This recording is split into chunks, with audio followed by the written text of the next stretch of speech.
But a missing day! Today, let's talk about factoring polynomials.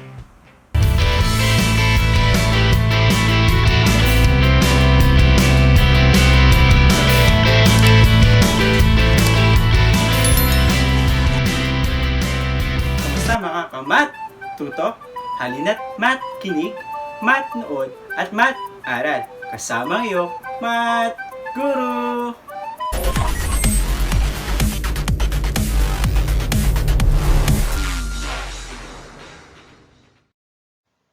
Let's have now factoring using sum of two squares. Let's solve the given of a squared plus b squared. This one is example of sum of two squares. A squared can be written as a times a. B squared can be written as b times b. These two are perfect square. Let's have another example of sum of two squares. X squared plus 4. X squared can be written as x times x. 4 can be written as 2 times 2. These two are also perfect square. If the given is sum of two squares, there is no factors except 1 and itself.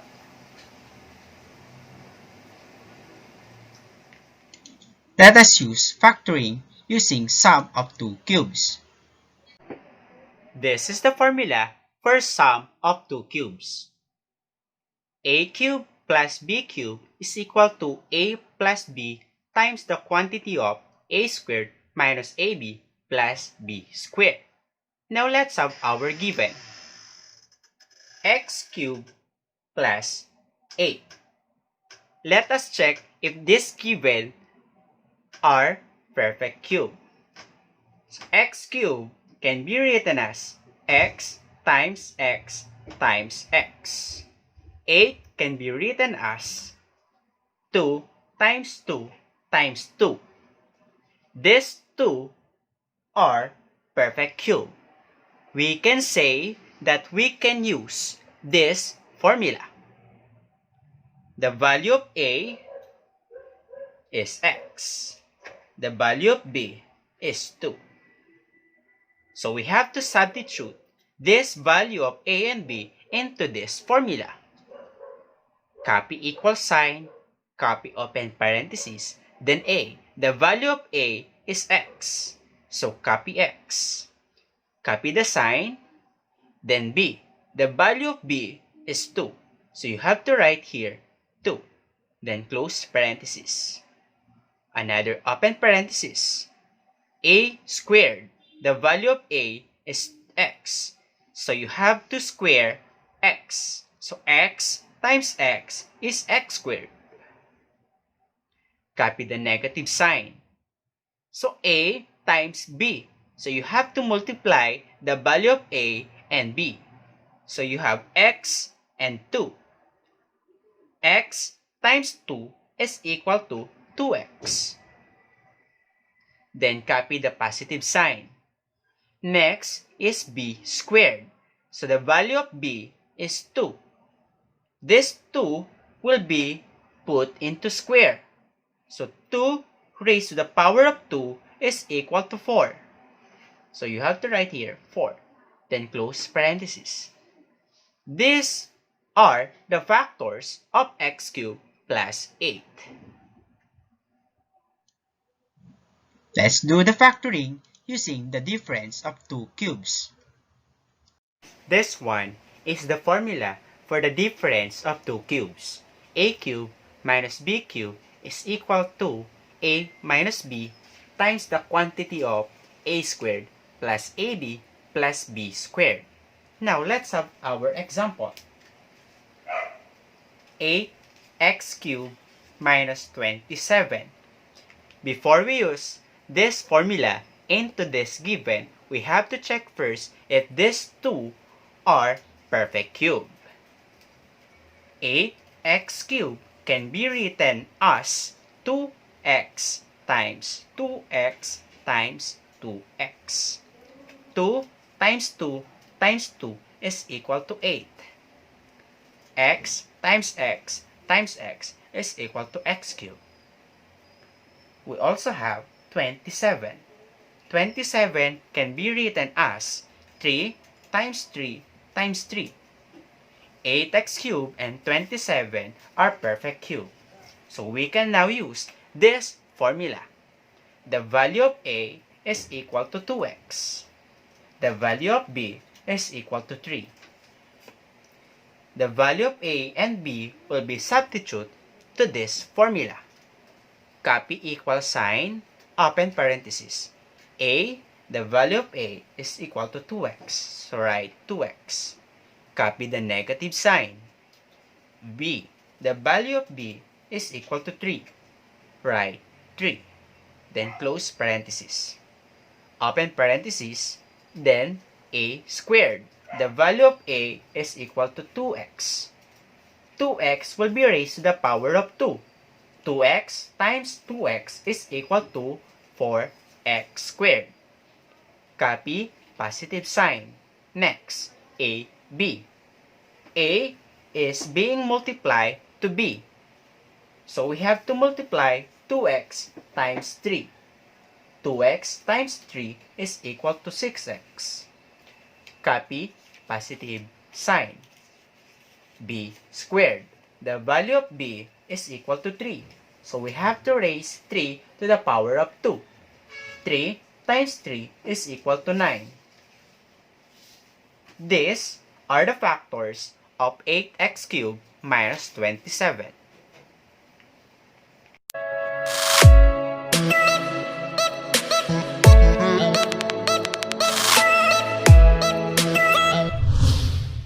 Let's have x squared plus 6x plus 9. This given is an example of trinomials. When we say trinomials, we have three terms. First, second, and third. This is also called as quadratic trinomials. This one is in the form of ax squared plus bx plus c, wherein the value of a and b and c are our constant. A is equal to 1, B is equal to 6, and C is equal to 9. Now, we're going to get the factors of this given. If A is equal to 1, then we can say that x squared is only x times x. But for the next terms that we have to put in this space, we have to consider the value of c. So c is equal to 9. We have to get first the factors of this 9. And we know that 9 is coming from 3 times 3. Now if we add 3 plus 3, that could be 6. The sum of these two numbers must be the same with the value of b. If that is the same already, we can now use these two numbers and we have to input it here. And then we have to check first the sign in this middle. Since this is positive, the 2 sign of 3 is also positive. Now, this will be the factors of x squared plus 6x plus 9. Let's have x squared plus 4x minus 12. This is also an example of trinomials. This is also called as quadratic trinomials. This one is in the form of ax squared plus bx plus c, wherein a, b, and c is our constant. The value of a is equal to 1. The value of b is equal to 4. The value of c is equal to negative 12. we need to get the factors of this given. If a is equal to 1, then x squared is only x times x. To get the numbers that we're going to put here, we have to consider the value of c. The value of c is negative 12. Now, we need to get the factors of negative 12. We can have 6 and 2. 6 plus 2 is equal to 8. 8 is not equal to 4. Meaning to say, we cannot use 6 and positive 2. Let's say we have negative 6 plus 2. Negative 6 plus 2 is equal to negative 4. This is negative 4, and this one is not equal to positive 4. Meaning to say, we cannot use negative 6 plus 2. Let's say we have 6 minus 2. 6 minus 2 is equal to 4. And 4 is equal now to the value of b. Meaning to say, we can use 6 and negative 2. So we have to copy 6 and negative 2. Since there's no sign before this number, the sign is automatic positive sign. Therefore, the factors of x squared plus 4x minus 12 are x plus 6 times the quantity of x minus 2. Now, let's have x squared minus 2x minus 24. This is also an example of trinomials. This one is also called as quadratic trinomials. And this one is in the form of ax squared plus bx plus c, wherein a, b, and c is our constants. The value of a is equal to 1. The value of b is equal to negative 2. The value of c is equal to negative 24. We need to get the factors of this given. If a is equal to 1, then x squared is only x times x. Then, before we put something in this space, we need to consider the value of c. The value of c is negative 24. We need to get the factors of negative 24. Let's use 6 times 4. 6 plus 4 is equal to 10. This one is not equal to the value of b, meaning we cannot use 6 plus 4. Let's say we have 6 minus 4. 6 minus 4 is equal to 2. This 2 still not equal to negative 2, meaning to say we cannot use 6 minus 4. Let's say we use negative 6 plus 4. Negative 6 plus 4 is equal to negative 2. Now, the value is equal to the value of b. We can use now negative 6 and positive 4. We have to write negative 6 and positive 4. Therefore, the factors of x squared minus 2x minus 24 is x minus 6 times the quantity of x plus 4. Now let's have x squared minus 8x plus 15. This one is also example of trinomials. Again, when we say trinomials, it has three terms. First, second, and third. And this one is also called as quadratic trinomials. This one is in the form of ax squared plus bx plus c, wherein a, b, and c are the constant. The value of a is equal to 1. The value of b is equal to negative 8. The value of c is equal to 15. Now, we have to get the factors of this given. If a is equal to 1, then we can say that x squared is only x times x. Before we put something here, we have to consider the value of c. C is equal to 15. We need to get first the factors of 15. The factors of 15 can be 5 and 3.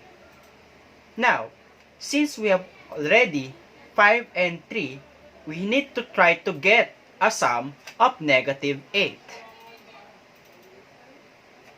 Can we say negative 5 and negative 3 is equal to negative 8? Yes, that is equal to negative 8.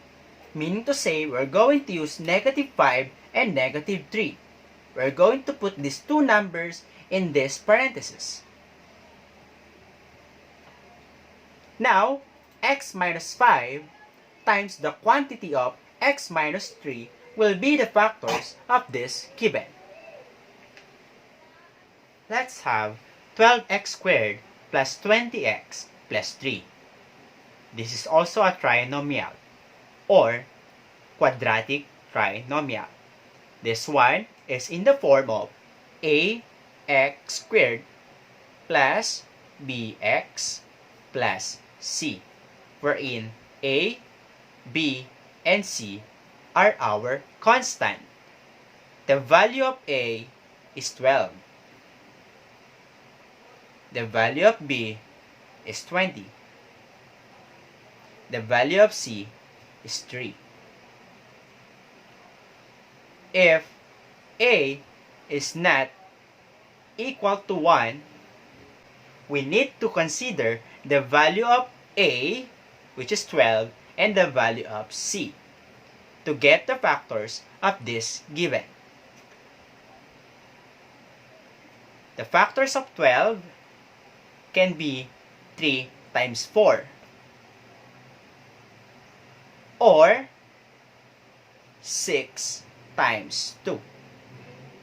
The factors of 3 are 3 and 1. Now, for the value of a, which is 12, let us use its factor 3 and 4. So we have 3 times 4. And for the value of c, which is only 3 times 1. Now let's play with these 4 numbers. 3 times 3 is 9. 4 times 1 is 4. When we combine this, that is equal to 13. And 13 is not equal to 20. Therefore, we cannot use these numbers. Now, let us change the process of multiplying. Let's say 3 times 1 and 4 times 3. Let us combine the product. 12 plus 3 is equal to 15, and 15 is not equal to 20.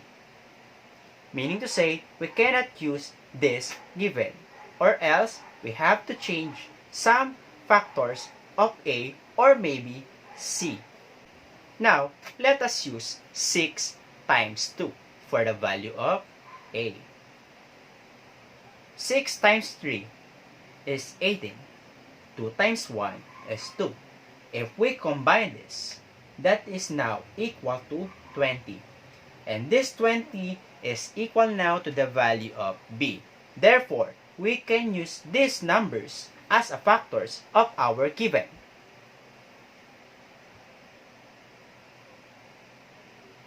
So for A, that will be 6x and 2x. Let us write it here. 6x and 2x. We multiply 6x by 3. Now, we have to put this 3 on the other side. And 2x is being multiplied by 1, and 1 will be put here. Since all the signs are positive, the signs of the factors are also all positive. Now, this will be the factors of this given.